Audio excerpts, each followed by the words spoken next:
예레미야 13장 1절에서 14절입니다. 예레미야 13장 1절에서 14절까지 말씀 번갈아 가면서 읽습니다. 제가 먼저 읽겠습니다. 여호와께서 이와 같이 내게 이르시되 너는 가서 뱃띠를 사서 내 허리에 띠고 물에 적시지 말라 하시기로 내가 여호와의 말씀대로 띠를 사서 내 허리에 띠니라. 여호와의 말씀이 다시 내게 임하여 이르시되 너는 사서 내 허리에 띈 띠를 가지고 일어나 유브라데로 가서 거기서 그것을 바위 틈에 감추라 하시기로 내가 여호와께서 내게 명령하신 대로 가서 그것을 유브라데 물가에 감추니라. 여러 날 후에 여호와께서 내게 이르시되 일어나 유브라데로 가서 내가 내게 명령하여 거기 감추게 한 띠를 가져오라 하시기로 내가 유브라데로 가서 그 감추었던 곳을 파고 띠를 가져오니 띠가 썩어서 쓸 수 없게 되었더라. 여호와의 말씀이 내게 임하니라. 이르시되 여호와께서 이와 같이 말씀하시니라. 내가 유다의 교만과 예루살렘의 큰 교만을 이같이 썩게 하리라. 이 악한 백성이 내 말 듣기를 거절하고 그 마음에 완악한 대로 행하며 다른 신들을 따라 그를 섬기며 그에게 절하니 그들이 이 띠가 쓸 수 없음 같이 되리라. 여호와의 말씀이니라. 띠가 사람의 허리에 속한 같이 내가 이스라엘 온 집과 유다 온 집으로 내게 속하게 하여 그들로 내 백성이 되게 하며 내 이름과 명예와 영광이 되게 하려 하였으나 그들이 듣지 아니하였느니라. 그러므로 너는 이 말로 그들에게 이르기를 이스라엘의 하나님 여호와의 말씀에 모든 가죽 부대가 포도주로 차리라 하셨다 하라. 그리하면 그들이 내게 이르기를 모든 가죽 부대가 포도주로 찰 줄을 우리가 어찌 알지 못하리요 하리니 14절까지 함께 읽습니다. 너는 다시 그들에게 이르기를 여호와의 말씀에 보라. 내가 이 땅의 모든 주민과 다윗의 왕위에 앉은 왕들과 제사장들과 선지자들과 예루살렘 모든 주민으로 잔뜩 취하게 하고 또 그들로 피차 충돌하여 상하게 하되 부자 사이에도 그러하게 할 것이라. 내가 그들을 불쌍히 여기지 아니하며 사랑하지 아니하며 아끼지 아니하고 멸하리라 하셨다라. 여호와의 말씀이니라. 아멘. 남유다의 멸망이 가까이 올수록 하나님은 반복해서 남유다의 멸망을 알려주시죠. 그래서 남유다를 하여금 돌이킬 수 있도록 많은 기회를 제공해 주십니다. 하나님은 선지자가 선포하는 예언을 통해서도 경고해 주기도 하시지만 때로는 어떤 상징적인 행동을 하라고 하심으로 이스라엘 백성들에게 그 행동을 하도록 하시기도 하십니다. 행동은 말보다 더 강력한 설교가 되곤 합니다. 오늘 본문에 나오는 예레미야의 이 행동은 예레미야가 선포했던 어떤 설교보다도 강력한 메시지입니다. 자, 1절에서 7절까지 함께 읽도록 합니다. 시작.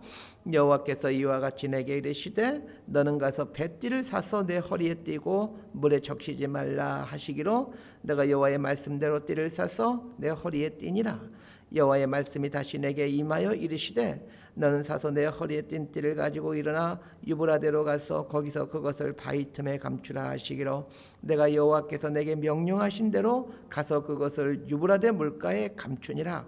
여러 날 후에 여호와께서 내게 이르시되 일어나 유브라데로 가서 내가 내게 명령하여 거기 감추게 한 띠를 가져오라 하시기로 내가 유브라데로 가서 그 감추었던 곳을 파고 띠를 가져오니 띠가 썩어서 쓸 수 없게 되었더라. 하나님께서 예레미야에게 이상한 말씀을 하십니다. 뱃띠를 사서 허리에 띠라고 말씀합니다. 예레미야가 뱃띠를 사서 허리에 띱니다. 그래서 또다시 이상한 말씀하십니다. 허리에 뱃띠를 묶은 채 유브라데로 가서 뱃띠를 강가의 바위 틈에 감추라 말씀하십니다. 그래서 예레미야가 또 그 말씀대로 합니다. 여러 날 후에 하나님께서 예레미야에게 다시 말씀하십니다. 유브라데 강가로 가서 감춰 놓았던 뱃띠를 가지고 오라 말씀하십니다. 그래서 예레미야가 유브라데 강으로 가서 감춰 놓았던 띠를 또 찾으러 갑니다. 그런데 뱃띠가 썩어서 쓸 수 없게 되었다라는 것이 오늘 본문의 이야기입니다. 예레미야에게 명령한 내용이 무엇을 상징하고 있는가를 알아야 합니다. 가장 중요한 것이 이 뱃띠가 무엇을 상징하고 있느냐는 것입니다. 뱃띠는 일반 백성들이 착용하는 것은 아닙니다. 이스라엘 백성들은 이 통으로 된 옷을 입고 다니기에 뱃띠를 할 필요가 없습니다. 그 사극에 보게 되면 높은 관리들의 궁궐에 들어갈 때 그 관복을 입고 머리에는 그 관모를 쓰고 허리에 그 띠를 차고 가는 걸 아마 여러분들 다 보셨을 겁니다. 이처럼 허리에 매는 띠는 특별한 사람들만 차게 되어 있습니다. 구약 성경에 띠와 관련해서 등장하는 사람이 딱 한 사람 나옵니다. 대제사장입니다. 출애굽기 28장은 그 대제사장의 복장을 이렇게 말해주고 있습니다. 출애굽기 28장 8절 말씀 제가 읽어드립니다. 에봇 위에 매는 띠는 에봇 짜는 법으로 금실과 청색, 자색, 홍색 실과 가늘게 꼰 배실로 에봇에 정교하게 붙여 짤지며. 에봇은 대제사장이 입는 옷입니다. 에봇 위에 띠를 매라고 하면서 그 띠는 배실로 짠 띠다라고 말해주고 있습니다. 자, 띠가 무슨 역할을 하는지도 한번 보셨으면 합니다. 출애굽기 28장 40절을 읽어드립니다. 너는 아론의 아들들을 위하여 속옷을 만들며 그들을 위하여 띠를 만들며 그들을 위하여 관을 만들어 영화롭고 아름답게 하되. 대제사장이 착용하는 띠와 관을 설명하면서 영화롭고 아름답게 하되라고 말하고 있습니다. 띠가 갖고 있는 이 의미가 영화, 아름다움이라고 하나님께서 말씀해주고 있습니다. 자, 오늘 본문에서 예레미야가 하나님 말씀에 순종하여 허리에 찬 뱃띠는 대제사장이 차고 있던 띠와 같은 뱃띠임을 알 수 있습니다. 대제사장이 허리에 차고 있는 뱃띠가 의미하고 있는 것이 무엇일까요? 이스라엘 백성들을 말합니다. 하나님께서 대제사장의 허리에 영화롭고 아름다운 뱃띠를 차라고 한 이유는 이스라엘 백성이 하나님 앞에 이렇게 영화롭고 아름다운 존재라는 것을 말해주는 것이었습니다. 사극에 나오는 고위 관료들이 궁궐에 들어갈 때 그 모습을 보게 되면 여러분 눈에 가장 먼저 들어오는 것이 머리에 쓰고 있는 관과 허리에 차고 있는 허리띠입니다. 허리띠는 영광, 영화로움을 말해줍니다. 오늘 하나님께서 아까 읽어드린 출애굽기 말씀에서 말해주고 있듯이 그 허리띠는 영광, 영화로움을 말해줍니다. 오늘 본문에 나오는 이 뱃띠를 이제 이스라엘로 이해하시면 됩니다.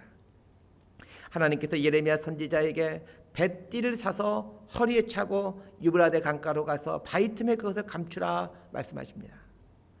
유브라데 강은 예레미야 선지자가 살고 있는 이스라엘로부터 수백 킬로 떨어진 곳입니다. 700~800킬로, 1000킬로 가까이 멀리 떨어진 곳입니다. 유브라데 강은 메소포타미아 문명권의 기반이 된 곳으로 이 아수르와 바벨론 위치해 있는 곳이죠. 예레미야는 하나님께서 하신 말씀에 순종하기 위해 그 수백 킬로 떨어진 유브라데 강까지 가서 별로 의미 없는 행동처럼 보이는 이 명령에 순종합니다. 하나님께서 예레미야에게 하신 명령의 의도는 뱃띠가 썩게 되는 것처럼 이스라엘이 썩은 뱃띠처럼 그렇게 썩었다라는 것을 말해주기 위함입니다.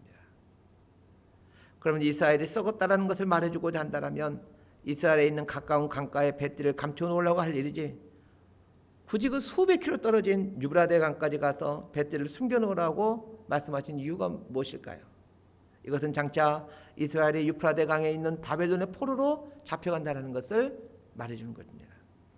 이스라엘이 원래는 하나님의 영광이요 원래는 하나님의 아름다움이었으나 썩게 됨으로 말미암아 더 이상 하나님의 영광이 되지 못하게 되어 바벨론의 포로로 잡혀가야 된다라는 것을 말해주기 위해서 하나님은 예레미야에게 이상한 명령을 내리셨던 것입니다.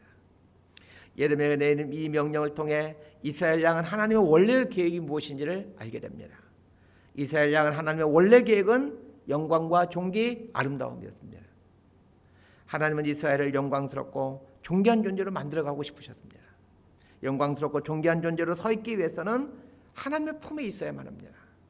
그러나 이스라엘은 하나님의 품을 떠납니다. 하나님의 품을 떠나자 이스라엘은 썩은 뱃띠처럼 아무런 쓸모없는 흉물로 바뀌게 됩니다. 하나님께서 예레미야에게 명령한 이 행동은 우리에게 아주 귀중한 교훈을 줍니다.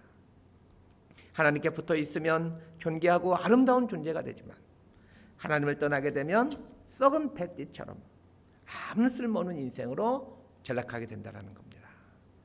그러면 하나님 앞에 아름답고 영화로운 존재로 부름받은 이스라엘이 썩은 뱃띠처럼 흉물로 바뀌게 된 근본적인 이유가 무엇이냐는 겁니다.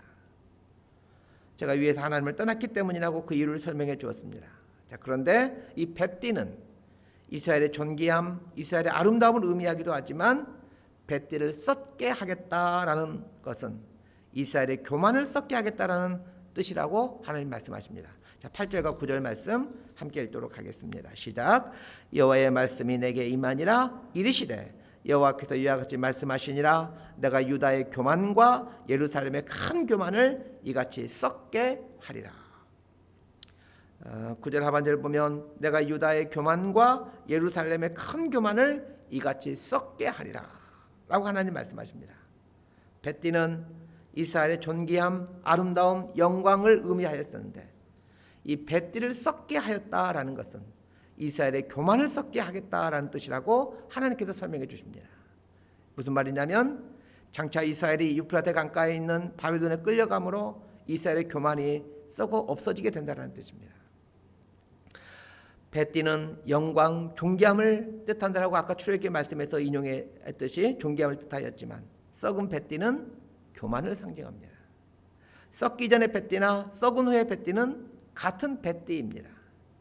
우리는 이걸 통해서 존귀함, 영광이 교만으로 변질될 수 있다는 것을 알게 됩니다. 하나님의 은혜로 영광스럽고 존귀한 하나님의 자녀라는 존귀한 신분을 얻는 자가 되었으나 그 영광, 그 존귀함이 혹은 교만으로 변질될 수가 있다는 겁니다. 한때는 겸손했다가도 하나님의 높여주심으로 말미암아 복을 누리게 되면서 교만한 인생으로 변질된 사람들이 적지 않게 있습니다. 여기에 해당되는 대표적인 사람이 사울입니다. 사울은 처음에는 겸손했습니다. 사무엘상을 보게 되면 사울이 처음 등장할 때 사울은 참 겸손한 사람이었다 이렇게 얘기를 합니다. 그런데 하나님께서 그를 왕으로 높여주시자, 다른 말로 하면 영광스럽게 하고 존귀하게 해주자, 그를 교만으로 바꿔버리고 말았습니다. 우리의 삶이 이럴 수 있다는 겁니다. 신명기에 보게 되면 하나님께서 이스라엘을 택한 이유를 설명해 주고 있습니다. 신명기 7장 7절에서 이렇게 말해 줍니다. 여호와께서 너희를 기뻐하시고 너희를 택하심은 너희가 다른 민족보다 수요가 많기 때문이 아니니라. 너희는 오히려 모든 민족 중에 가장 적으니라. 모세는 이스라엘 백성들에게 분명하게 얘기를 합니다. 이스라엘이 하나님께 택함 받을 수 있었던 이유는, 이스라엘 백성만이 하나님께 선택받은 유일한 백성이 민족이 될 수 있었던 이유는 모든 민족 중에 이스라엘이 가장 하찮고 보잘것없는 민족이었기 때문이라는 겁니다. 그런데 가장 보잘것없고 하찮은 민족을 하나님께서 사랑하셔서 택해 주심으로 영광스럽고 존귀하게 해주자 이스라엘이 교만한 사람들로 바뀌게 되더라는 것입니다. 존귀함, 영광스러움이 교만으로 바뀌는 것은 순식간입니다. 마치 예레미야가 허리에 찼던 뱃띠가 금세 썩은 뱃띠로 바뀌어버린 것처럼 말입니다. 그래서 오늘 아침에 우리 자신을 돌아봤으면 합니다. 하나님께서 주신 복으로 인해 혹시 나는 교만해 있지 않는가를 말입니다. 하나님께서 내 자녀들에게 복을 주셔서 출세하게 하셨는데 혹시 그것으로 인해 내가 교만해 있지는 않는가 돌아보셔야 됩니다. 하나님께서 나에게 물질의 복을 주셔서 넉넉한 삶을 살도록 해주셨는데 혹시 그것 때문에 교만해 있지는 않는가 돌아보셔야 됩니다. 우리 목사님들은 하나님께서 복을 주셔서 많은 성도들 맡겨주셨는데 혹시 그것 때문에 교만해 있지는 않는가 돌아보셔야 됩니다. 교만하게 되면 나타나는 현상이 있습니다. 그래서 이 현상을 보고 내가 교만에 빠져 있는가를 판단하셨으면 합니다. 10절과 11절 말씀 함께 읽겠습니다. 시작. 이 악한 백성이 내 말 듣기를 거절하고 그 마음에 완악한 대로 행하여 다른 신들을 따라 그를 섬기며 그에게 절하니 그들의 이 띠가 쓸 수 없음 같이 되리라. 여호와의 말씀이니라. 띠가 사람의 허리에 속한 같이 내가 이스라엘 온 집과 유다 온 집으로 내게 속하게 하여 그들로 내 백성이 되게 하며 내 이름과 명예와 영광이 되게 하려 하였으나 그들이 듣지 아니하였느니라. 교만해지면 나타나는 현상이 하나님 말씀을 듣는 것을 거부하는 것입니다. 하나님 말씀을 듣는 걸 멀리하고 있다는 것은 무슨 뜻입니까? 하나님 말씀 듣지 않고 살아도 괜찮다. 하나님 없이 살아도 살 수 있다라는 뜻입니다. 신명기 말씀처럼 사람이 떡으로만 사는 것이 아니요 하나님 입에서 나오는 말씀으로 살 것이니라. 떡만 있으면 됩니다. 먹고 살 것만 있으면 됩니다. 이렇게 사는 모습이랍니다. 하나님 말씀 없어도 저 사는데 아무런 지장 없습니다. 여러분 각자의 삶을 낙할거에 성찰해 보시길 바랍니다. 나는 얼마나 하나님 말씀을 가까이 하고 있나 냉철하게 판단해 볼 수 있게 되길 바랍니다. 하나님 말씀을 가까이 하고 있지 않다면 이 교만이라는 중대한 질병에 걸린 겁니다. 교만이라는 게 자기 자랑하고 다른 사람을 무시한 듯한 행동만 하는 것을 말하는 것이 아닙니다. 하나님 말씀대로 살지 않고 내 생각이 옳다고 생각하고는 내 생각대로 사는 겁니다. 여러분 교만하게 되면 꼭 내 생각대로 삽니다. 반면에 겸손하면 하나님 내 생각은 절대 옳을 수가 없습니다. 하나님 생각이 옳습니다 라고 생각하고는 하나님 말씀을 붙듭니다. 왜냐하면 하나님 말씀은 하나님 생각이기 때문입니다. 그래서 사람의 말을 들어보면 교만한지 겸손한지 금방 알 수 있습니다. 말씀에 바탕을 둔 말인지 자기 소견에 따라 하는 말인지 금방 알 수 있습니다. 그래서 자신의 교만함이 탈로 나는 것이 싫거든 입을 다물고 사는 게 최고입니다. 입을 다물고 살면 교만한 사람인지를 알 수가 없습니다. 그래서 가급적이면 여러분 침묵하면서 사시길 바랍니다. 하나님 말씀을 듣기를 거부하면 나타나는 현상이 있습니다. 마음이 완악해지기 시작한다는 겁니다. 마음이 완악해진다라는 말은 마음에 악한 것들로 채워진다는 뜻입니다. 완악하다는 말은 굳어진다라는 뜻입니다. 마음이 돌처럼 굳어져 버리게 됩니다. 마음에 악한 것들이 채워지고 나면 그 다음에 하나님이 아닌 다른 우상에게로 점점 가기 시작합니다. 그래서 10절 말씀은 하나님을 믿는 사람이 이제 우상을 섬기는 사람으로 타락해가는 도식을 설명해주는 그런 구절입니다. 하나님 말씀을 멀리하게 되고 그 하나님 말씀을 멀리하게 되면 마음이 완악해지게 되고 마음이 완악해지게 되면 우상을 찾아가게 된다는 것이 하나님 섬기던 사람이 우상을 섬기는 사람으로 바뀌게 되는 이 과정입니다.